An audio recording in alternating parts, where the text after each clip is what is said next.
Monarch programming and Hollywood. What the heck is going on in Hollywood right now, guys? I don't know, but some weird stuff.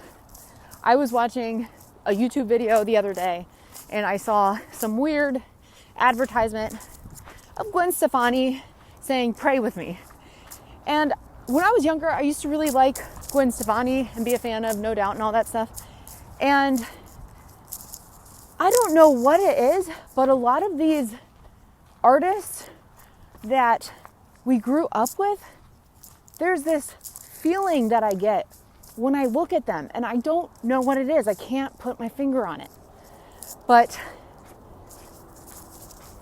she's a great example of a person that gives me this weird feeling when I see her, and then I see stars that I also grew up watching, like Christina Aguilera, who doesn't even really look like the same person anymore, Beyonce, who hasn't changed a bit. We all know what happens to Britney Spears, or shall I say, maybe we don't really know, because there's a lot of theories going on about what happened to her between the conservatorship and people questioning whether or not she's a clone. Is it the real Britney? Is she just mentally deranged? Is she on METH? I don't know. And then there's stars like Amanda Bynes. People kind of asking the same thing. Is it a clone? The other weird thing I noticed about Amanda Bynes videos, which doesn't mean anything because I'll tell you why in a second, but when I watch Amanda Bynes videos today, it's like she's speaking very slowly, and there's like these weird hand movements that if you look at her mouth, it doesn't look like it's the real Amanda. It looks like it's AI. However, I will say, I have made a few videos where sometimes I'll put my speed up to 1.1 times just because if it's a long message, trying to fit it in with a 1 minute window. Plus, people's attention spans are so non-existent these days that sometimes you have to speed it up if you're trying to get more in, because you only have like half a second now to really hook someone's attention if you're trying to share something on a reel or a short. So anyways, I've done this to my own videos a few times, and I got accused of being AI or something going on with my videos. And I just thought that was funny because it made me kind of like, well, all these people that I think are clones or AI now, it makes me question, maybe they're not, because I'm not, and I got accused of being one. But so all that to say that it is possible that the way they're editing their videos, the way they're holding the camera, and those little micro movements that can make it kind of stiff, or if they're editing it in another program, like through another app, and then saving it, I think sometimes it makes it slow, so it can create those AI kind of effects. So that isn't conclusive, but I still think it's weird because, like I always say in my videos, we have to be able to trust our gut and our discernment when it comes to what we're seeing, because now we do live in a world with AI, and we can be, shown something that is literally computer generated and not even real. So I just find it interesting though that every time I see one of these celebrities, Madonna is another one that just popped up, and Katy Perry even, maybe not so much Katy Perry, I don't necessarily get the demonic feeling or the soulless feeling. When I see Katy Perry, I see a girl who looks like she's being helplessly controlled by something outside of herself. I don't know, maybe that's just a projection. I'm just telling you what I feel. But Ariana Grande, maybe it's the blonde hair that makes her look different now. But all of these celebrities are changing so much, and it kind of goes along with what I was talking about the other day with beauty programming and how Botox could totally be affecting our relationships, and how younger and younger girls are being influenced to start Botox and fillers and BBLs and all this surgery, breast implants at a very young age. But for what? Why would they want to do this for us? Well, it goes back to the topic I introduced in the beginning, Monarch programming, which of course everything I'm going to be talking about today is for fun and entertainment purposes only. And the reason I've been talking about Monarch programming so much is because I came across a book. Sorry if you've heard this in my other videos, but I came across a book about a year or so ago, some 500-page book called The Illuminati Formula Used to Create an Undetectable Total Mind-Controlled Slave by Cisco and Fritz Springmeier. And it talks all about controlling, mind control slaves, right? It goes into how programming begins in the womb, how hospital systems are allegedly in on it, and a lot of these nurses that are handling children, especially when children are born and sent to the NICU and separated from their parents, and they've got early childhood surgery, the umbilical cord around their neck, like those kind of traumatic births. This book talks about how all of this is by design. And they talk about how programming begins before the baby even exits the womb because of the medication that a lot of these mothers are on. And that book goes all into the secret societies and the 13 bloodlines that allegedly rule the world. And essentially, it's going over all of the systems that are involved in this mind programming. And what I'm noticing, the more I get into this topic on my channel, that while the book, which was released in the 90s, only mainly discusses how to create a mind-controlled slave, which looks a lot like somebody with DID or multiple personality disorder. A great representation of this is in the movie Split, where he had all those alters or alternate personalities living inside of them, and they all protect Kevin, the inner child, probably the one who had the initial trauma done to him, but he was split and traumatized so many times that it created all these different alters, and those, each time he split his identity, he could be programmed with an alternate personality, and maybe that alternate personality is programmed to do something. So like Patricia in that movie, for example, keeps all the other alters in line, and then there's the beast, who's like the one that is really hiding out beneath them. He's the demon, which I think is so interesting because it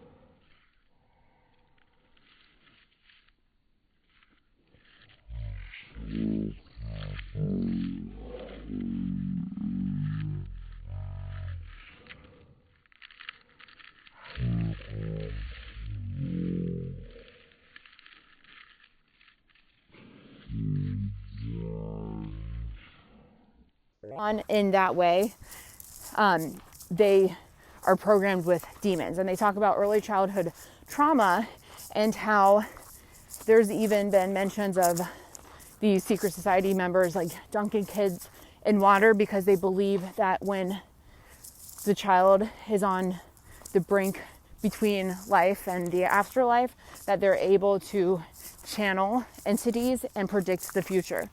So this is alleged, and I'm sure there's some people on my channel who have like really experienced this stuff, so I don't want to at all discount anybody's story.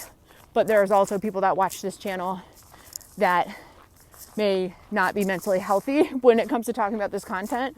So I want to make a disclaimer too for other people. Just because we're talking about this stuff and just because it's mentioned in a book doesn't mean it's true for everybody.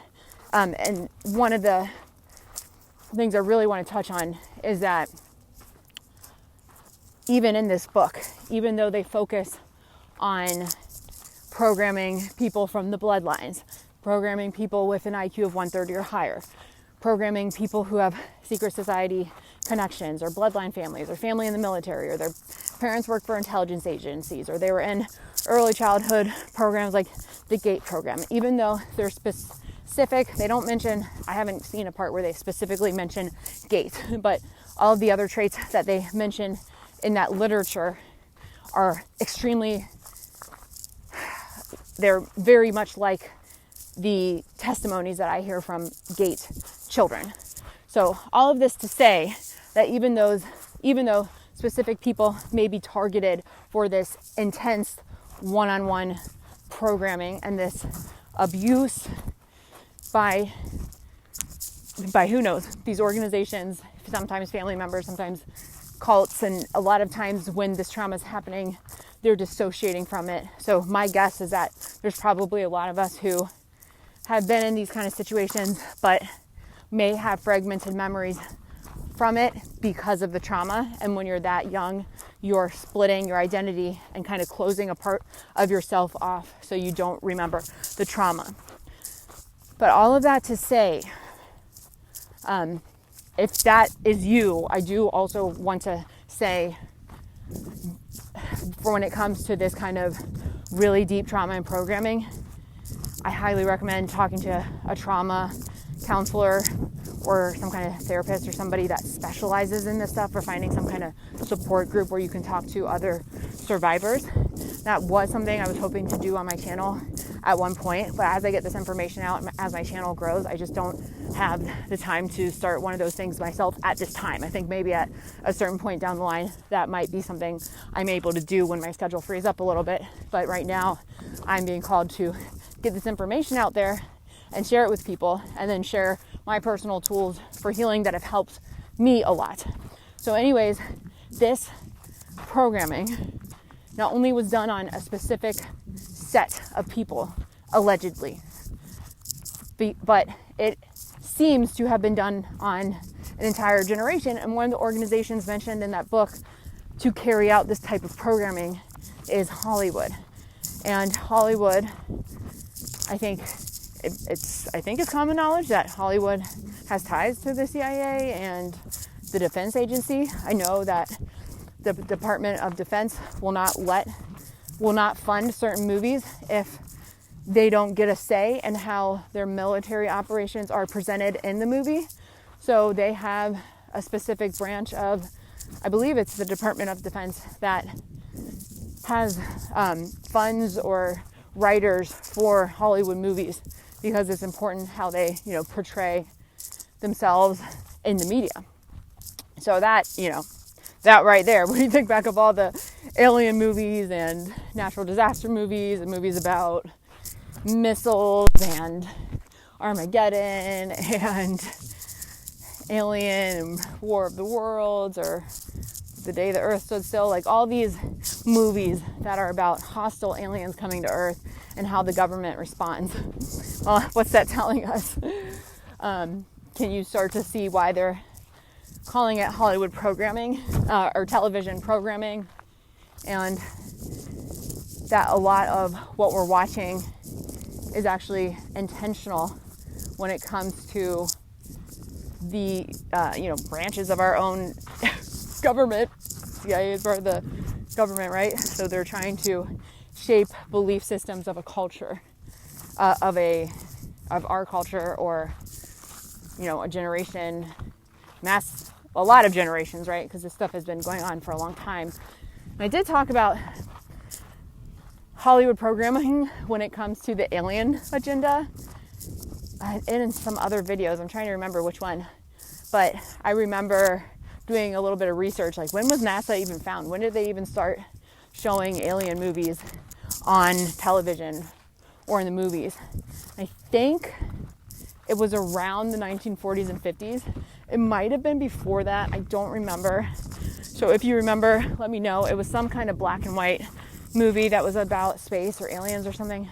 It might have been before the 1940s and 50s, but I think when it started to become more popular, it was around or not shortly after the Roswell crash. And the Roswell crash seems to be one of the things that kind of started a lot of this secrecy and a lot of this programming, a lot of this massive mind control. Because if you really look at what's been going on in the world, what was going on at the world at that time, and what that crash meant, well, it showed us that we're not alone in this world. It taught us about time travel. Maybe it wasn't made aware or knowledgeable to the public, but if you look at different accounts, I think it might be Project Looking Glass that led me down this rabbit trail. I forget again exactly where I heard this, but if you start Googling this stuff and doing your own research is really not hard to find. So I was able to connect a lot of dots between the crash and the fact that these defense contractors and private sectors were the ones that took the technology, and they've actually been called when there are UFO crashes. So it's these shadow organizations that are kind of operating behind the scenes that had this technology. And it's so crazy that they just added Men in Black to, I can't remember if it's Netflix or some other streaming platform, but I just rewatched that the other night. I think it came out in 1997, which is apparently when we all started being plugged into the cloud. But in 1997, that was what, like 30 years ago? And it's so crazy to rewatch that movie, especially after reading about S4 and knowing kind of more about the alien agenda. And I think they're replaying movies like this specifically to kind of break it to us softly and condition us softly with whatever their agenda for us is. So in that movie, if you don't remember, they recruit Will Smith's character to be part of an elite team of Men in Black who their fingerprints get erased in the movie, and they go underground to this large facility that has a bunch of aliens walking around. They've got all this alien tech and all these crazy guns, and they basically protect the world from intergalactic threats. And I just think that's so wild, because recently I think there was a congressional hearing on UFO disclosure, and it seems like the government, the Pentagon, whatever, is becoming a lot more open about talking about this stuff. Luis Elizondo came out with a book called Imminent, I think. And I think he's some kind of military position, but he was talking about his experiences in that book. And in his book, I didn't read the whole thing, but I had a friend that was reading it that kept sending me excerpts from it, and we were talking about it. And one of the things that kept coming up was that Earth is like a gas station for these beings. And that kind of ties back into Robert Monroe, which a lot of you might be familiar with if you regularly watch my channel, because we talk about the GATE program and the Gateway tapes a lot, and I think that has a connection. So basically all of this to say, this topic, we're already 17 minutes into this video, but this topic is probably one that I'm going to make a lot of different videos on, because there's so many different rabbit holes to go down, and you'll start to see how everything is essentially connected. But back to Hollywood programming and Monarch programming in Hollywood, why they're doing it. Basically, I wanted to talk, introduce this subject as something, if you didn't already know, which you probably do know, that our Hollywood and anyone who's part of Hollywood, they've been involved in shaping our cultural belief systems. And my point in talking about the alien stuff is that I feel like a lot of what we've been seeing in the media over the last handful of years, especially, is going to be somehow connected to alien disclosure. And I think there's certain people on the planet who want to scare people when it comes to alien disclosure, so they can remain in control. But I think humanity is waking up, and if we are visited by extraterrestrials and make open contact with them, my gut feeling is that it's more like Star Trek, where there's, maybe a galactic federation, and there are beings that are way more enlightened than us, that have probably been around like so much longer than humans have. And as Bashar says in some of his channelings, these beings are not too far off from humans. They've lived lives and they've learned from their mistakes too. So a lot of them come back and share with humans and are already making contact with people, but maybe not necessarily in an obvious way. Maybe through things like the gateway process, the gateway experience, the gateway tapes. Maybe as children, if you were part of this Monarch programming, or even if you were just part of the conditioning of GATE, because not just because you were in the GATE program doesn't mean you were really, monarch slave. However, there are a lot of people who probably were actually both. So all that to say, because gate children were played those tapes at a young age, and because of what I said about the Illuminati book and how they claim to be essentially using children to be vessels for communication with these fallen angels, these demons, these entities, etc.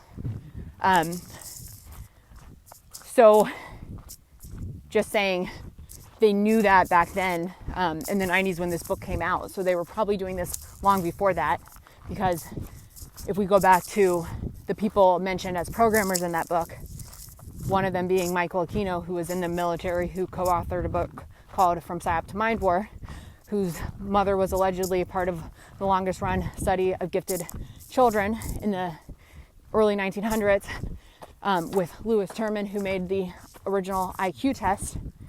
You start to connect a lot of dots, and you see how programmers are now in the military. Military's connected to Hollywood.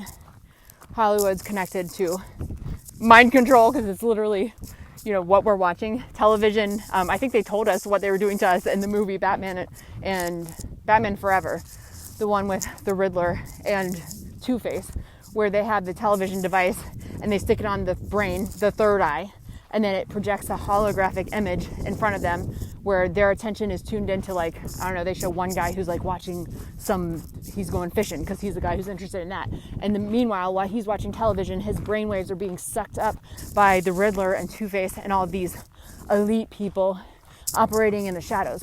So in a way, I think that's kind of what television, what music, what all these other things are doing to us. When we watch television, when we watch movies, we are, in a sense, in an altered state of consciousness, because you're just kind of, it's almost like driving a car where you're going through the motions, you're just kind of sitting there, and then your subconscious is soaking in a lot of this stuff. So when our subconscious absorbs this, we're either thinking of, in our brain, we start to store it in our mind. So now, because it's in there, we've seen it later on in life, in our dream state, cough cough mall world. I did make a couple of videos about that, so check those out. In the movie Inception, were they trying to tell us something with the movie Inception? But just saying, when we're in, when these things are stored in our brain, we as a society may end up creating them by default. Because how do things get created in the world? Well, they're created because of our creative potential as humans. And Robert Monroe talks about this, I believe, in one of his books. I shared the creator who was talking about this the other day, Jordan Crowder. He made a video about Loosh, and he shared some excerpts from Robert Monroe's books. And one of the things that Robert Monroe was saying, I believe, was that all of us have a piece of creator inside of us. So we all have potential for some, what people might call magic, but we're always manifesting and creating. So when enough of the collective consciousness is focused on one thing, so if enough people watch the same movie, that starts to be a potential reality in all that is potential realities for humanity. So if you think of Source as this infinite being, and we are all kind of like the water droplets of the ocean of Source. So we're all a different piece of Source, but a different expression of that. But inside every one of us exists the infinite, the potential of all that is. And they even talk about this, oh man, there's so many places that this is talked about, but this idea that something doesn't become a reality, or everything exists in wave form until it collapses because it's viewed by the observer. So in other words, everything exists as a potentiality until enough people view it and observe it, and then those things can become reality. So right now, the way television is being used, you've got that happening on a massive scale. So if they know that, 5 million people or 10 billion people or however many people are visiting Netflix, then they may utilize platforms like Netflix and Hulu and all these streaming services to play particular movies around certain times to kind of co-create or manifest the outcome they're trying to achieve. So one of the things that's very interesting is that they were promoting the movie Snake Eyes back in September, and it might have been before that. And one of the main characters' name was Charlie Kirkland, and then Tyler, the executioner, was the one who shot him at a public event or something. I didn't watch that movie, but it just started popping up in media after Charlie Kirk's assassination. So it makes me wonder how many people's energy and attention was being cultivated in the astral realm, in the spiritual realm, to create an experience like this publicly. And then we could even branch off and talk about the Bible and how the Bible talks about the firmament being like a dome. Well, guess what else is a dome? Your eyeball. I noticed this on my dog the other day. I was sitting next to her and I see that the iris of the eyes, the brown part, is like concave. So there's like a space between the dome of her eyeball and her iris. And I was like, holy crap, is that what they're talking about? Like, symbolically, we live in a dome. Our eyeballs are a dome that project reality. The firmament are the waters above and below, the waves, and the fact that when you look at planets and stars in the microscope, it looks like light being shined underwater. But this idea that water, waves and water, and then sound waves and sound frequencies, right? So they look the same. So that's just something that is really interesting to think about when it comes to what is the nature of reality, like what's going on here. So I know we got way off topic and I didn't really get to talk so much about Hollywood as much as I wanted to, like the specifics of what we're seeing happen in media. What is the process of recruitment? Who do they pick for this? What happens when someone sells their soul? These are all things I'm going to get into in a separate video about Hollywood handlers, because I think that's a whole topic in itself.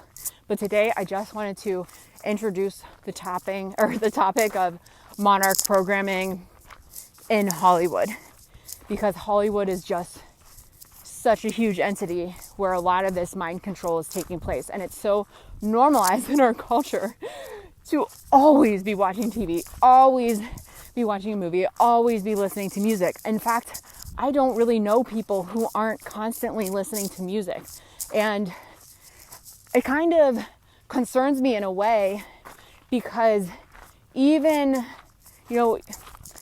I know how much people love music, and I myself am a musician, was a musician for like all of my life essentially. And when I was a child, I wanted to be a famous singer and musician, which is a side note in itself, because how many of you wanted to be famous when you grow up? I wonder how much of us wanting to be famous is a program that's out in the collective field that is projected on us, just the way we view Hollywood. Like, maybe it's mass mind control that just makes people want to be famous. But anyway, music is like a huge form of mind control, because you've got spells in the music. Spelling is how we... All right, well, hold on. There's two meanings of the word spelling. There's spelling, like casting a spell on somebody, and then there's spelling a word. So when you spell a word, it's like casting a spell on whoever is saying that word. Whoever says the word casts the spell. So if we're repeating lines from a song that we're listening to on repeat all the time because we can't sit in silence, we're spelling ourselves essentially. Even if another artist is singing it, if we start singing it in our heads, I mean, I can only use myself as an example, but the artists that I listened to growing up, mainly pop, punk, and emo, and very depressed artists. And it was trendy, sadly. it was trendy in my school to be the most sad. It's like if you weren't a true emo kid and you weren't truly sad, then you were a poser. So you weren't cool. So it was kind of like this contest, like, well, my pain was worse than yours. I'm more sad than you. And if you guys don't believe me, let me start like dyeing my hair black and painting my nails black and wearing black clothes and listening to sad music and acting sad and acting angry because I want to fit in. So what better generation to target than a bunch of insecure 15-year-olds who haven't fully stepped into their own identity yet? There's a reason why emo music was so popular. And I believe, I made a whole nother video about this, how emo music is a psyop. Because if you really think about these band names from first to last, oh geez, how many adults were in the GATE program and were first in their class and then ended up being a college dropout and, you know, in a psych ward at some point in their lives, or an addict. Like, so last maybe by society standards. My Chemical Romance, how many of us ended up having some kind of addiction, whether with psych meds or some kind of substance, chemical substance. Taking Back Sunday, taking back God's day. I'm not going to go to church. I'm going to take it back and do what I want with it. There's so many. Smile, Empty Soul. Yikes. Oh man, you guys probably help me out too, but there's so many band names, just the band names themselves are so sad. And then I think of Taking Back Sunday, who was one of my favorite bands, who was really highly promoted in the emo music scene. And they have an album that's called A Decade Under the Influence. So how many times were you telling your friends, I just got A Decade Under the Influence. I just listened to A Decade Under the Influence. Oh, I'm listening to A Decade Under the Influence. And there's this one song that's like, close your eyes, just settle, settle. Close your eyes, just settle, settle. That might have been off key. But anyways, that song just like chills me to the bone because I think of how many years, like a decade essentially, that I spent settling for anything with everything, like not living up to my true potential or purpose, being afraid to, and also spending in a whole decade under the influence of alcohol and MJ and whatever other things that college students do. So it's like music was becoming prophecy in my life. And then there's other artists that I really loved.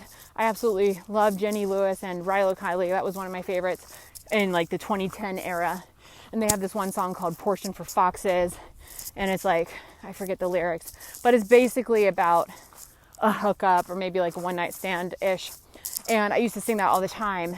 And I never was like that in my younger years. I always thought I was going to save myself for marriage. And I was, grew up with parents who encouraged me to save myself. But after listening to music and just like being around other people and like living life as a teenager, I started to live out those songs and started to normalize casual hookups and stuff. And because I was seeing it, because I was thinking about it, and it was a huge part of my psyche now all of a sudden. So that came true for me too. And then Bright Eyes was another big one. Bright Eyes. I want a lover I don't have to love. Want a kid that's so drunk he doesn't talk. Here's the kid with the chemicals. I thought he said to meet him here, but I'm not sure. I got the money if you got the time. He said it feels good. I said I'll give it a try. Like that's just one line in the song. But I think of how many times I listened to that song on repeat. How I never imagined that I would ever do or be involved with anyone who ever did those kind of, substances. And then almost 10 years later, I end up in AA, and the only people in my dating pool are people who formerly used substances who relapse on them again at some point in our relationship when we were trauma bonding. So it's just like, wow. And I would encourage anyone watching to just think about the music that you listen to. Just think about the shows you grew up watching, the ones that you really, really love. And I'm just curious, like, has it came true in your life too? I feel like this is a great discussion topic. Do we unconsciously manifest experiences in our life based on movies, TV, and the music that we listen to? In my case, yes. What about movies? The other thing I noticed that they like to do is play all these movies that came out 30 years ago. They like to replay them during certain astrological portals, during certain times of the year. And then what do you know? Boom, something in the media happens that's oddly familiar. And then they're like, oh, this came out in a movie 30 years ago. Was that movie a prophecy? Or was that movie something that somebody thought of or that somebody wanted to happen? It was it was pre-programmed, and then it was introduced into the collective field and energized with our thought energy and our emotional energy, and then enough people think of it, and then we collectively manifest it. So is Hollywood and what's happening in Hollywood to all these stars a collective manifestation of the collective unconscious? Are we creating this? Are we creating this together? The downfall of Hollywood together? Because, well, the movies and media we've been consuming our whole life, and all the content, demons and angels and religious programming, at some point is going to come to a head when you have enough people who view the same kind of content and the same things. And now all of a sudden we're starting to see it happen in real time. Not to mention all the movies that have been talking about cloning or flying cars or AI robots taking over society. That's the one with Colin Farrell and Tom Hanks, is it? Minority Report. I was required to watch that or read that in high school. Like, so even the things that they're requiring us to watch and read, and you think about the education curriculum and the books that we had to read. I remember them being very racist, and it was all under the guise of like, well, we teach children not to be racist, but how come the world seems to be getting more racist and more people are paying attention to race and fighting about it and talking about racism and bigotry these days than 90 years ago? Maybe it just seems that way because of social media, but as I've said in many other videos, this is not something that children naturally are. We're not naturally racist. We don't even see colors when we're children. Like, oftentimes the children have like multicultural friends. You don't even think twice about it.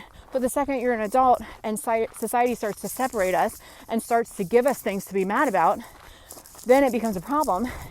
And what I learned by going to 12-step meetings was that the people who you may not like on the internet or like out publicly that you would normally not associate with, when you're in a room with them and you're talking to somebody one-on-one after a meeting, it doesn't matter what kind of background they have, what color their skin is, what they look like, their political beliefs, or anything that you would normally probably fight about. It doesn't come up in conversations because we're relating heart to heart, human to human. However, if you start getting groups of people together and you start separating and segregating yourself into those groups, then it becomes more of an issue where people start to separate and divide. And this kind of goes back to a topic I mentioned in my video yesterday, and one that I was starting to talk about in this one, about the gateway tapes and Robert Monroe and Loosh, and this idea of extraterrestrials using Earth as a farm for Loosh.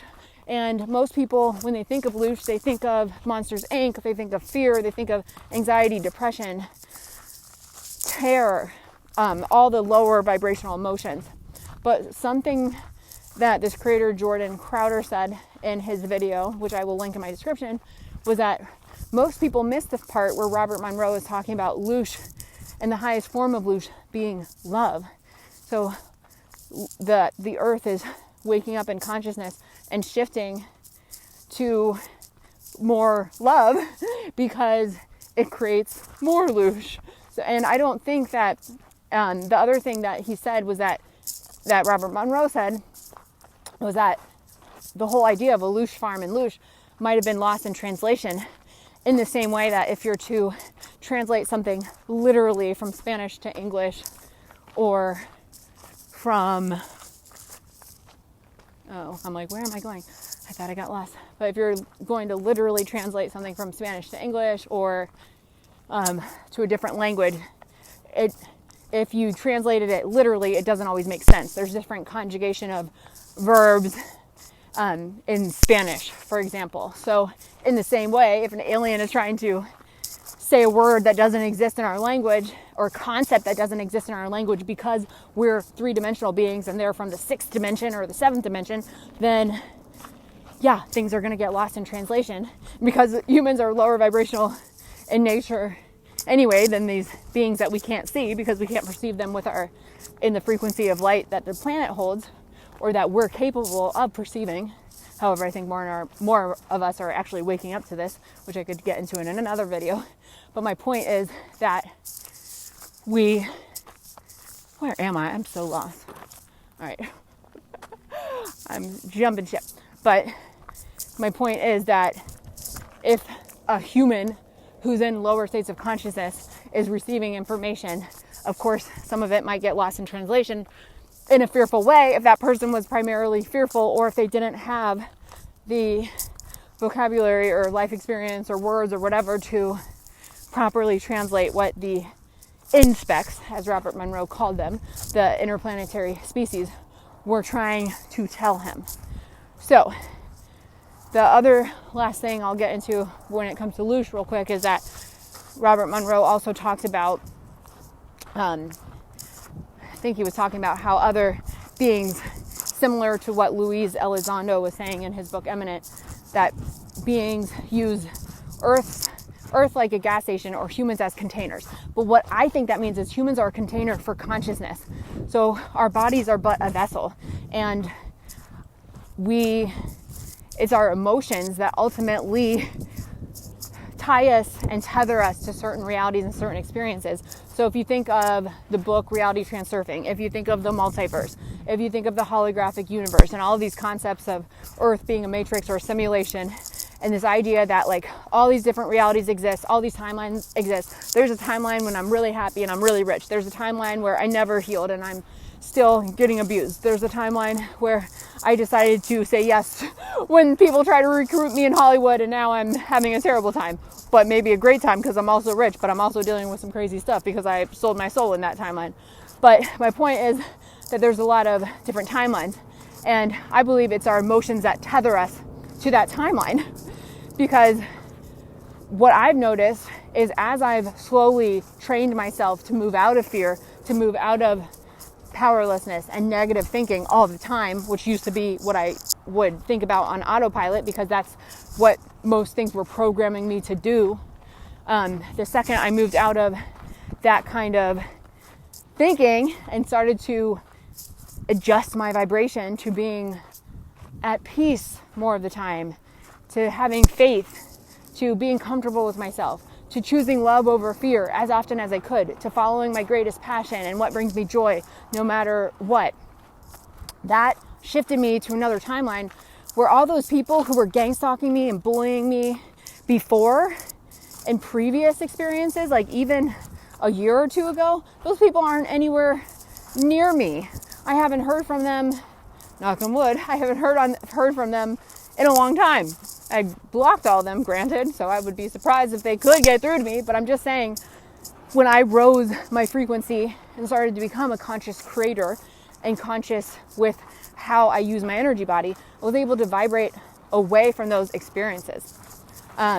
So I think Loosh is that's a topic for another video by itself, but just back to this idea of Hollywood programming, and just really wanted to get into how it works and how the people who are kind of the foot soldiers for Hollywood, the ones who are acting in the movies, the ones who are writing the music, etc., oftentimes they're being programmed by their own handlers, and they've had some kind of conditioning their whole life. If you think of Katy Perry, for example, and you think of her experience, I can't remember she was doing like gospel stuff before she got recruited into Hollywood and sold her soul, in her own words.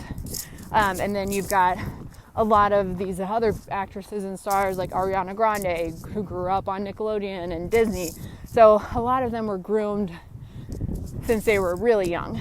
So anyway, tomorrow's topic is going to be more about specific Hollywood handlers and the recruitment process, and more importantly, how to protect yourself. If you've ever been a person who's wanted to do acting or singing, or you still have these dreams of Hollywood, how do you break into the industry or continue to like pursue your goals and dreams of making music or making art through film? How do you do it outside of Hollywood? How do you become a self-made artists. Because after this experience with, brushing elbows with people in the biz who could have made me famous had I just slept with the right person, or had I just said yes to specific opportunities, or said yes to experiences where I would have been unknowingly, or whatever, some part of these whatever rituals they're doing. If I had said yes to any of that, I could be famous by now. And I have stories about that, but this video is getting long, so I don't want to get into them here. Maybe in my next video. But all of that to say,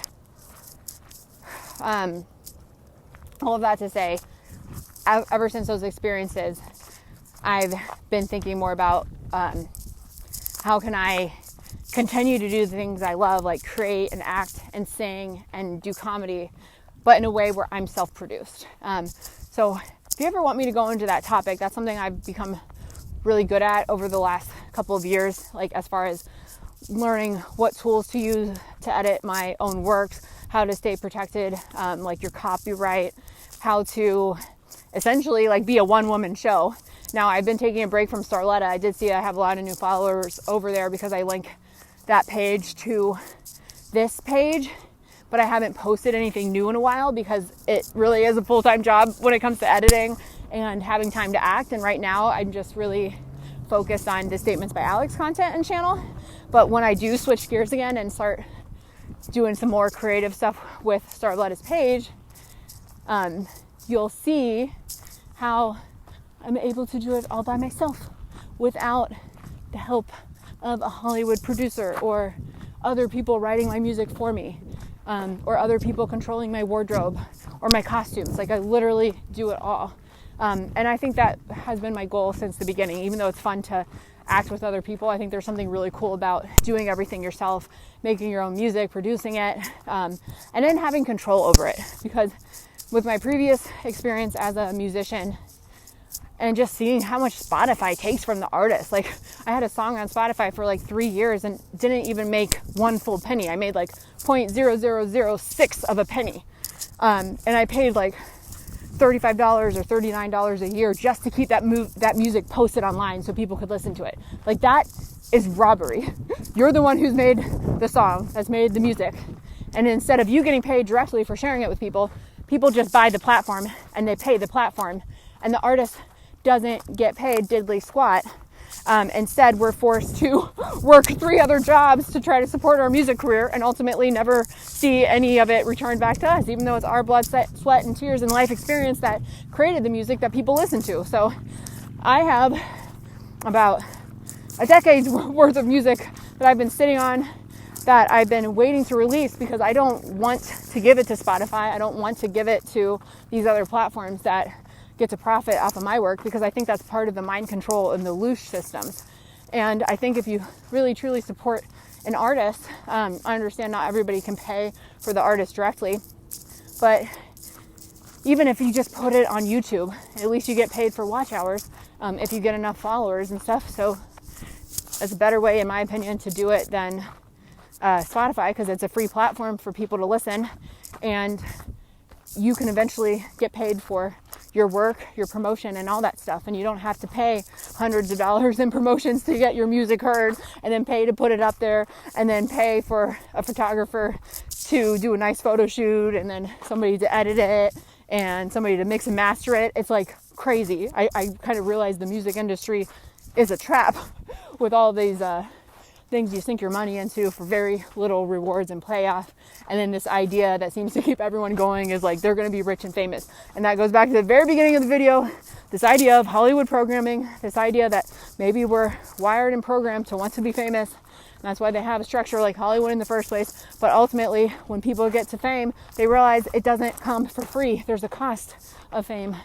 And that cost may cost you your soul, your happiness, your freedom, and your autonomy. And that's not what I'm trying to do. And if you're watching the channel, I don't think you're trying to give away your freedom or autonomy either. So anyways, that sums up the subject today. And stay tuned for my next video about Hollywood handlers. And let me know in the comments if you can see how music and media and movie programming is affecting your life. So thanks for watching. See you guys in the next one.